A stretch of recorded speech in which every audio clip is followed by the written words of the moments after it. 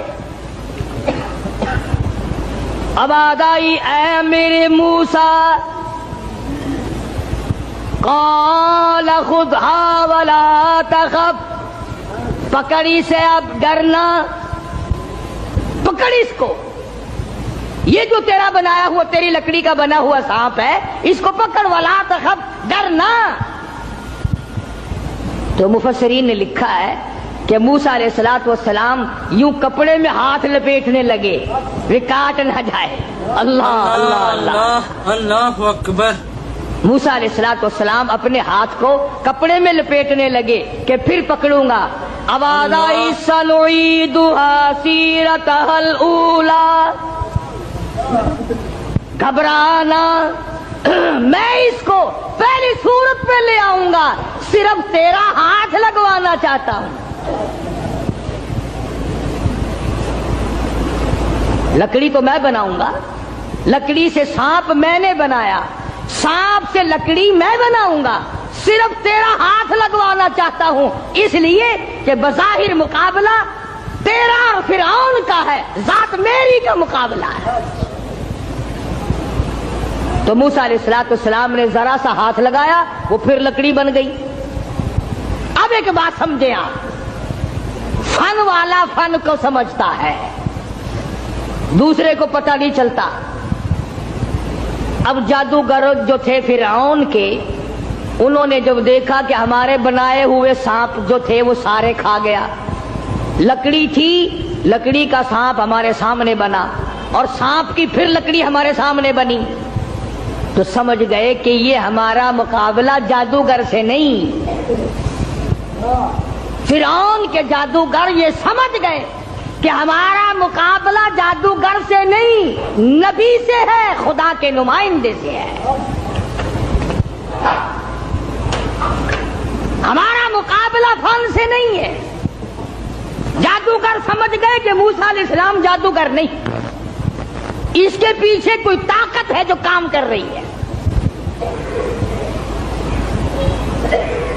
اور جب ان کی حق سمجھ میں آ گیا, انہوں نے نہ تو فرعون کا ڈر کیا کہ بادشاہ میں لایا ہے, انعام کا وعدہ کر کے لایا ہے, اگر تم جیت گئے تمہیں بڑا انعام دوں گا, چونکہ مقابلہ ہوا ہے نا موسیٰ علیہ السلام سے, اگر تم جیت گئے تو تمہیں مقابلہ دوں گا اور ہمیشہ تمہیں بڑا بنا کے رکھوں گا. لیکن وہ جادوگر جو فرعون کے ساتھ آئے تھے, جن کا عقیدہ بھی فرعون کے ساتھ تھا, جب انہوں نے مقابلے میں نبوت دیکھی, اللہ کی توحید دیکھی, تو فرعون کا ڈر بھی ان کے دل سے نکل گیا. حالانکہ جانتے تھے کہ اگر ہم نے مقابلہ کیا تو انعام ملے گا, اور اگر ہم موسیٰ علیہ السلام کے غلام بن گئے تو سزا ملے گی. قرآن کریم کہتا فَأُلْقِيَ السَّحَرَةُ سُجَّدًا قَالُوا آمَنَّا بِرَبِّ هَارُونَ وَمُوسَىٰ. موسیٰ علیہ السلام اور حضرت ہارون علیہ السلام نے جب مقابلے میں اللہ کی توحید کا پیغام رکھا تو وہ سجدے میں گر پڑے. سارے فرعونی جادوگر سجدے میں گر گئے. اب فرعون یہ سمجھنے لگا کہ مجھے سجدہ ہو رہا ہے مجھے سجدہ ہو رہا ہے. وہ کہنے لگا تم نے رخ پرلی طرف کر لیے, میں تو ادھر کھڑا ہوں, ادھر آؤ میری طرف سجدہ کرو. وہ سجدے میں پڑے پڑے کہنے لگے بہت دنوں گدھے کو سجدہ کیا ہے, آج تو خدا کو سجدہ کر رہے ہیں, آج تو رب العالمین کو سجدہ کر رہے ہیں, آج تو پروردگار عالم کی ذات کو سجدہ کر رہے ہیں. کون کہتا ہے کہ ہم تجھے سجدہ کر رہے ہیں؟ قال آمنتم له قبل ان آذن لكم. چلا ہے تمہاری رلی ملی بھگت ہے. اب جوش آیا جو بادشاہوں کو آیا کرتا ہے, بادشاہوں کو جو جوش آیا کرتا ہے وہ جوش آیا. کہنے لگا فَلَأُقَطِّعَنَّ أَيْدِيَكُمْ وَأَرْجُلَكُمْ مِنْ خِلَافٍ وَلَأُصَلِّبَنَّكُمْ فِي جُذُوعِ النَّخْلِ. کہنے لگا میں تمہیں ابھی مزہ سکھاتا ہوں. اپنے حاکموں اور افسروں کو کہنے لگا ان کا ایک ایک ہاتھ کاٹو، ایک ایک پیر کاٹو، اور اس طرح سے کاٹنا. اس وقت اپنے آپ کو بچانا، اپنے دین کو بچانا، اپنے ایمان کو بچانا. لوگ اتنے بگڑ جائیں گے، لوگ اتنے برباد ہو جائیں گے، لوگ اتنے تباہ ہو جائیں گے. صبح کو آدمی مومن ہوگا، شام کو موت آئی تو جنازہ کافر کا اٹھ رہا ہوگا.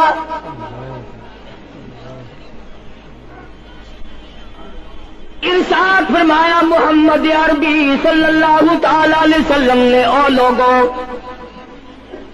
اس وقت سے اپنے آپ کو بچانا، اس وقت اپنے آپ کو سنبھال کے رکھنا، قرآن کریم کے ساتھ جوڑ دینا، ایمان اور اسلام کے ساتھ وابستہ کر دینا. لوگ اتنے بگڑ جائیں گے، ہر کوٹھی، ہر بنگلہ، ہر مکان، ہر دکان، ہر ہوٹل، ہر تمام کی تمام چاروں طرف سے قرآن کریم کے بجائے، درود پاک کے بجائے، استغفار کے بجائے، کلمہ طیبہ کے بجائے کنجری کی آواز آنے لگے گی. فرمایا محمد کریم صلی اللہ تعالی علیہ وسلم نے، او لوگوں، اس وقت اپنی زندگی کا خاص خیال کرنا. لوگ اتنے تباہ ہو جائیں گے، جنازہ بنگلے سے نکلے گا، جنازہ کوٹھی سے نکلے گا، جنازہ شاہی محل سے نکلے گا، جنازہ ایوان صدر سے نکلے گا، جنازہ بہت بڑے ڈیرے سے نکلے گا، جنازہ بہت بڑی شاہی منزل سے نکلے گا. حال یہ ہوگا مرنے والے کے پلے ایمان کی رتی نہیں. مشکاہ شریف میں حدیث پاک موجود ہے. ارشاد فرمایا کالی کملی والے صلی اللہ تعالی علیہ وسلم نے، او لوگوں، موت کے وقت کی پیاس کا انتظام کرو. اتنی شدید پیاس لگتی ہے، اتنی سخت پیاس لگتی ہے، سمندر پلا دو پیاس نہیں بجھتی. ارشاد فرمایا مدنی کریم صلی اللہ تعالی علیہ وسلم نے، او لوگوں، موت کے وقت کی تلخی سے پناہ مانگو، کڑوا پن سے پناہ مانگو، موت کے جھٹکے سے پناہ مانگو. اتنا سخت منہ کڑوا ہو جاتا ہے، آدمی کے مرنے کے بعد بھی لاکھوں برس تک منہ کڑوا رہتا ہے. ارشاد فرمایا مدنی کریم صلی اللہ تعالی علیہ وسلم نے، او لوگوں، موت کے صدمے سے پناہ مانگو، موت کے جھٹکے سے پناہ مانگو، موت کے وقت سے پناہ مانگو. اتنا زبردست جھٹکا لگتا ہے، آدمی کے بدن میں منوں کے حساب سے لہو ہوتا ہے، جھٹکا لگنے سے ایک قطرہ باقی نہیں رہتا. ارشاد فرمایا مدنی کریم صلی اللہ تعالی علیہ وسلم نے، او لوگوں، موت کی تیاری کرو، قبر کی تیاری کرو. موت کا جھٹکا لگنے سے کانوں کے پردے پھٹ جاتے ہیں، آنکھوں کا نور ختم ہو جاتا ہے. ارشاد فرمایا محمد کریم صلی اللہ تعالی علیہ وسلم نے، او لوگوں، موت کے وقت کے پسینے سے پناہ مانگو. اتنا زبردست پگھر پسینہ آتا ساری زندگی میں کبھی نہیں آیا. موت کی گھبراہٹ سے پناہ مانگو. اتنی زبردست گھبراہٹ ساری زندگی میں کبھی نہیں آئی. آخری وقت ہے، کروٹیں بدل رہا ہے، کبھی پیر اکٹھے کرتا ہے، کبھی ہاتھ مارتا ہے.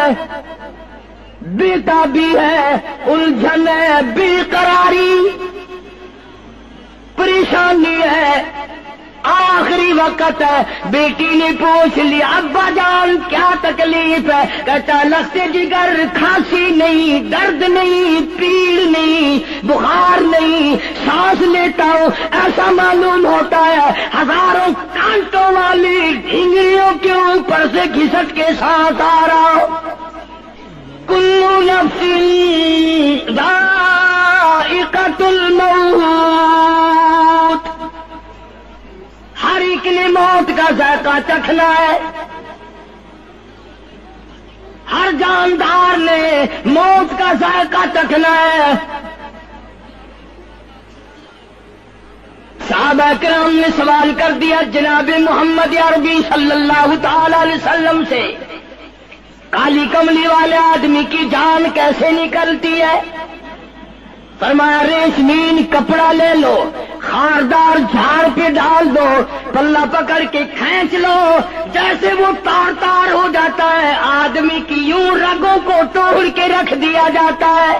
حدیث پاک میں آتا ہے کہ فرشتہ رگوں میں غوطہ مار مار کر گھسیٹ گھسیٹ کر روح کو گھسیٹ کے لاتا ہے۔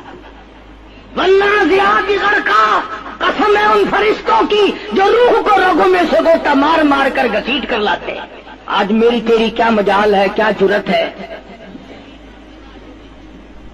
کبھی سوچا بھی ہے کہ ایسا بھی وقت آنے والا ہے، نہ جانے گھر میں موت آئے گی، نہ جانے آپریشن روم میں آئے گی، نہ جانے ٹیکہ لگتے ہوئے آئے گی، گولی کھاتے ہوئے آئے گی، یا سڑک پہ ایکسیڈنٹ میں موت آئے گی، کوئی نہیں جانتا، درود پاک پڑھتے ہوئے موت آئے گی، یا کنجری کا گانا گاتے ہوئے موت آئے گی۔ اس لیے مجذوب کہتا 2 دن کی زندگی پہ نہ اتنا اچھل کے چل،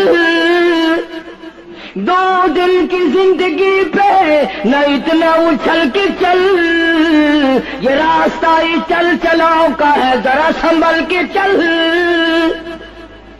ہزاروں تیرے جیسے آئے، جب جانے لگے تو کوئی دنیا میں اندھیرا نہیں ہوا۔ خدا جانے یہ دنیا جلوہ گاہ ہے، ناز ہے کس کی؟ خدا جانے یہ دنیا جلوہ گاہ ہے، ناز ہے کس کی؟ ہزاروں اٹھ گئے لیکن وہی رونق ہے مجلس کی۔ نواب چلے گئے، راجے چلے گئے، صدر چلے گئے، وزیر چلے گئے، بڑے بڑے جج چلے گئے، دنیا بری جگہ قائم ہے۔ کبھی تم نے بھی سوچا کہ ہم بھی جا سکتے ہیں؟ نہیں نہیں، ہمیں کون ہلا سکتا ہے؟ ہم بڑے مضبوط ہیں، ہمیں کون ہلا سکتا ہے؟ افسروں کو دیکھو، ان کی کھوپڑی بگڑی ہوئی، ملازمین کو دیکھو، وہ خدا کے قرآن کے باغی، ذمہ داروں کو دیکھو، وہ محمد مصطفیٰ کے دین کے باغی۔ ہم پیروں فقیروں مولویوں کو دیکھو، بہانے بنا بنا کر کے دین کا ستہ ناش کر رہے ہیں۔ تمام اعمال خدا کے سامنے، اس نے بڑوں بڑوں کو رگڑ دیا، تمہاری میری کیا ہستی ہے؟ کروڑوں کے مربوں کے مالک دنیا سے چلے گئے۔ لاہور انارکلی میں چلے جاؤ، قطب الدین ایبک کی قبر پہ جا کے دیکھو، جس کا ایک حکم ملتے ہی در خیبر سے چاٹا گام کی پہاڑیوں تک لرزہ مچ جاتا تھا۔ وہاں جا کے دیکھو لکھا، جن کی ڈنکی سے گرجتے تھے زمین و آسمان، جن کے ڈنکے سے گرجتے تھے زمین و آسمان، گھاس ہے ان کی قبر پر اور نسا کچھ بھی نہیں، جھاڑ ہے ان کی قبر پر اور نسا کچھ بھی نہیں۔ بادشاہوں کی قبروں پہ جھاڑ کھڑے ہیں، بڑی بڑی رانیوں کی قبروں پہ جھاڑ کھڑے ہیں، بڑی بڑی ملکاؤں کی قبروں پہ درخت کھڑے ہیں، بڑی بڑی حسین آنکھوں کو کیڑوں نے کھا کے ختم کر دیا، ایسے ایسے لب سرخ باریک پتلے لب کیڑوں نے کھا کے مکا دیے۔ اسی لیے قرآن کریم للکار کے کہتا ہے، فرمایا وَنُفِخَ فِي الصُّورِ فَإِذَا هُم مِّنَ الْأَجْدَاثِ إِلَىٰ رَبِّهِمْ يَنسِلُونَ۔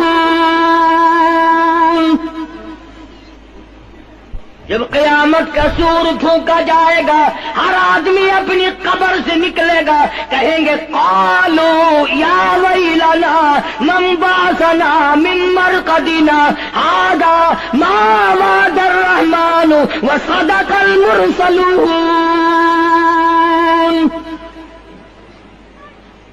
قبروں میں عذاب بھگتنے والے لوگ، دردناک عذاب بھگتنے والے لوگ قیامت کا خوفناک منظر دیکھ کے کہیں گے الہی ہم سوئے ہوئے تھے، ہمیں کس نے جگا دیا؟ قبر کا عذاب نیند معلوم ہوگا قیامت کے عذاب کے مقابلے میں۔ تمہیں تو یقین نہیں آتا ہوگا، کہتا ہوگا قاری حنیف کہانیاں کہہ رہا ہے۔ ہاں، جو مر گئے ان سے جا کے پوچھو، جاؤ قبرستان میں جا کے پوچھو تمہارا کیا حال ہے۔ جن کا مر جاتا ہے وہ اپنے مردے کو اٹھا کر قبرستان میں لے جاتے ہیں، قبر کھودی، پرانا مردے کی ہڈیاں نکل آئیں، ان ہڈیوں کو نکال کر باہر رکھا، گارا پکڑاتے، اینٹ دیتے، اپنی میت کو اتارتے، ان ہڈیوں پہ پیر آ گیا، اس کھوپڑی پہ پیر آ گیا جو پہلی قبر سے نکال کے رکھی تھی۔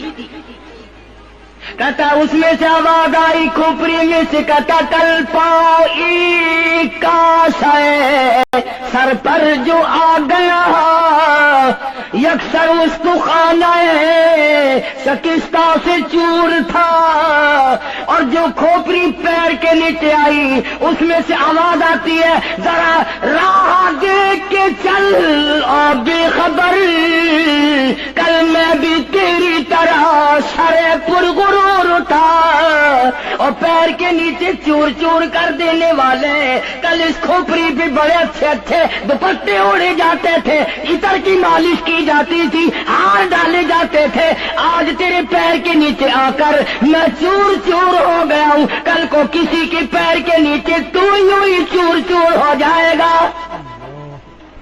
میری تیری کیا ہستی کیا مجال، امام الانبیاء